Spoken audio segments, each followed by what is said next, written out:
Hi, I'm Donna Wickham, President of Keystone Assessment. Thanks for visiting our website to view this free presentation on making complex text accessible. At Keystone, we've outlined a way to examine a text based upon several categories of complexity.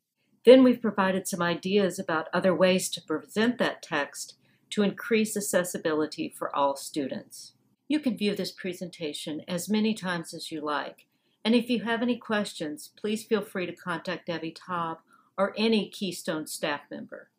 Be sure to check out our other free mini workshops that we have on our website and other resources. We'd like to invite you to receive a monthly email announcement about all the exciting things happening at Keystone.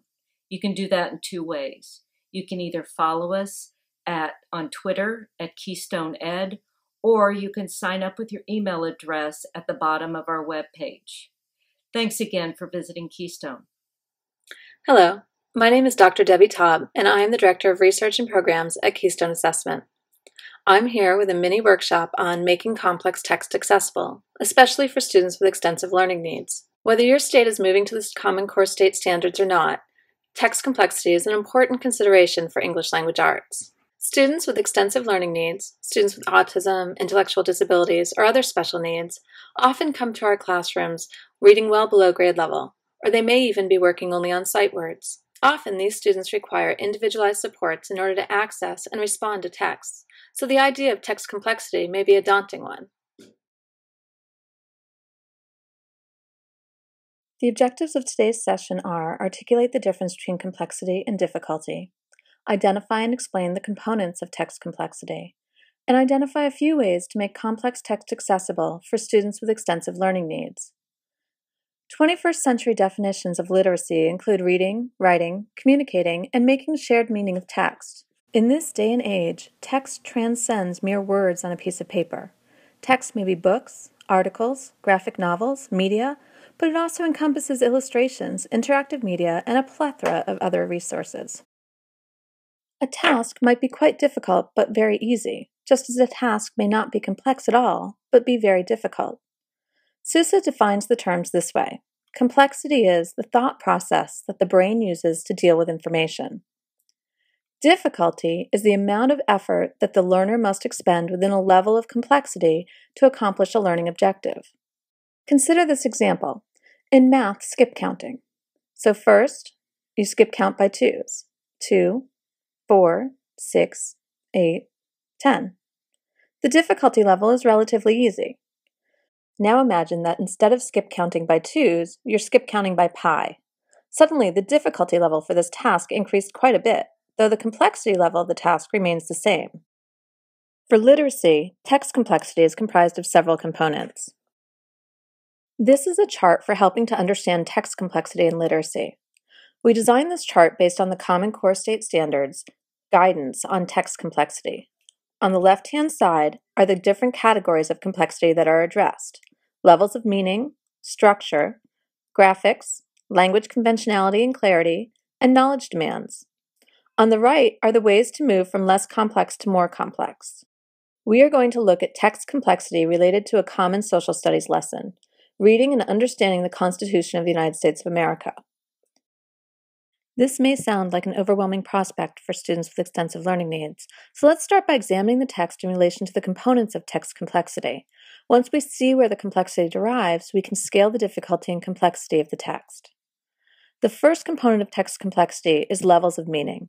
Notice that these components of text complexity are not black and white. It's not that something is simple or complex, but rather that it falls within a continuum of complexity.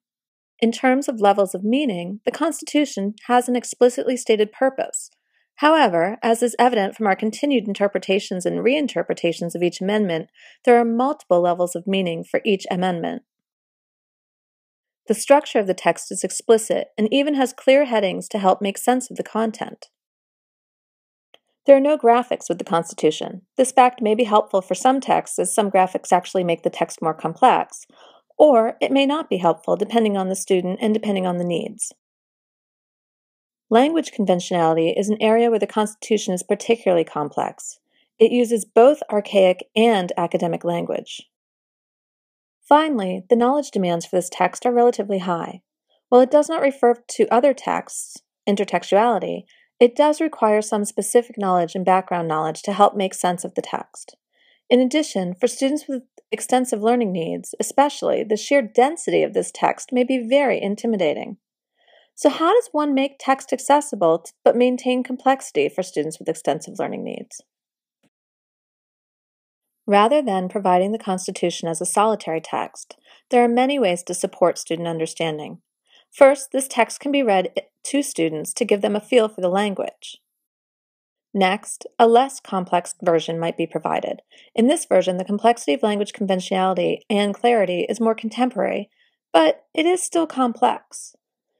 So, some additional help may be provided by adding a graphic organizer, a blank one, or one that has been completed already and may be used as a guide for the student. Students who are working on sight words, communication systems, and listening for understanding may use a completed graphic organizer to indicate when they hear keywords, phrases, or ideas. Students may also highlight keywords or ideas in the text. However, there are additional ways to scaffold to make it more universally accessible. Changing the structure of the text to break out the information into smaller chunks like this. Changing the structure of the text to make it more of a narrative and simultaneously add background information for students who may need that. Or students may watch videos that provide information about the text. In this case, while the song is fun, it may move too quickly for many students. Or they may need explicit instruction on what this video has to do with the text itself. Students may use images from the video, screenshots of different frames, to illustrate important ideas from the text. Graphic organizers, word banks, and picture symbols may all help students make sense of complex text. By pairing these supports with the original text or portions of the original text, students may work with more and more complex texts while still building foundational skills, such as matching and vocabulary learning. Consider also the need to build background knowledge, especially for students with extensive learning needs. Illustrating each amendment with examples from school and experiences in their own lives may help students understand the more complex ideas of this text. Students may use scribing, picture symbols, or even draw their own pictures, use word prediction text, or other formats to help with writing related to this text. Now it's your turn. Consider a text that you use in your classroom. Is it grade aligned? Where does it fall on each level of complexity? And how can you maintain aspects of complexity but still make it accessible? Take a few seconds, turn off the video, and think about these questions. Text complexity does not need to be overwhelming for students or for teachers. There are ways to provide students with the means to access and respond to text by using scaffolding and planning with principles of universal design for learning. Text complexity can be analyzed by looking at the different categories of the complexity: levels of meaning, structure, graphics, language conventionality and clarity, and knowledge demands. By modifying one, some, or even all of these areas, we can make text accessible for students with extensive learning needs. If you have any questions, please do not hesitate to contact me at Keystone Assessment. You can see my email on the screen right now. We are always happy to help brainstorm ways to help students with extensive learning needs, so just contact us if we can be of any help. Thanks.